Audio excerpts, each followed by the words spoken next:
Merci Madame le maire. Cette délibération nous donne l'occasion de rendre hommage au secours populaire français et à tous ces bénévoles pour l'ensemble de leurs actions solidaires. Et il en est bien besoin actuellement et malheureusement certainement dans le futur. Mais aussi un hommage plus particulier à son comité de l'os et ses membres pour leur engagement depuis tant d'années, leur énergie incroyable, leur souci d'agir et d'aider les autres.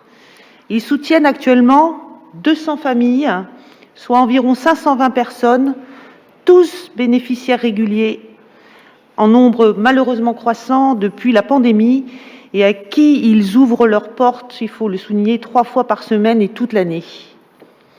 Notre comité lossois au secours populaire mérite donc toute notre bienveillance, notre soutien, notre reconnaissance et notre solidarité également.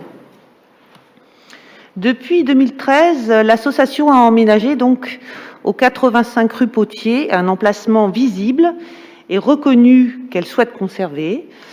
Elle a demandé dès son installation d'établir une convention d'occupation des lieux avec la mairie.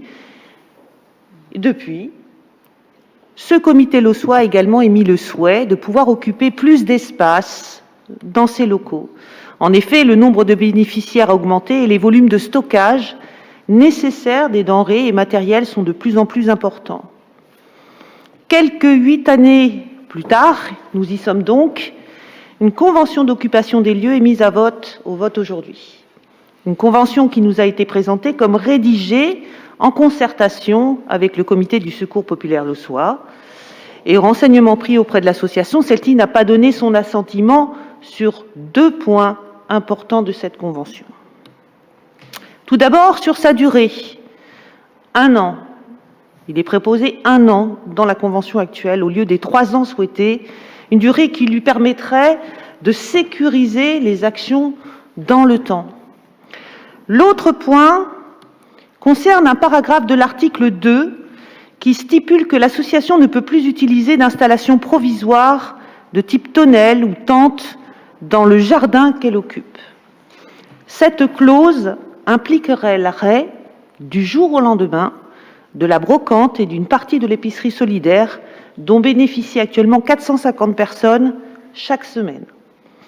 Dans le contexte social actuel et à venir, cela n'est pas concevable. Ce point a été particulièrement débattu en commission finances, à l'issue de laquelle il avait été proposé de prendre en compte cette problématique dans une démarche d'accompagnement visant à trouver progressivement une solution durable pour la brocante et l'épicerie solidaire, de permettre, entre-temps, l'usage d'installations provisoires dans des conditions de sécurité acceptables, d'arrimage, d'électricité. Ces débats n'ont malheureusement pas été suivis d'un aménagement de la Convention. Nous le regrettons. Ils n'ont d'ailleurs pas été rapportés dans le compte-rendu de cette commission finances et nous en demandons la correction. Nous pensons qu'il doit être possible de trouver des solutions pour permettre au secours populaire d'assurer à l'avenir toutes ces actions de solidarité. Notre groupe propose donc également une nouvelle convention, qu'elle soit élaborée conjointement avec la ville et l'association pour être présentée au prochain conseil municipal. Je vous remercie.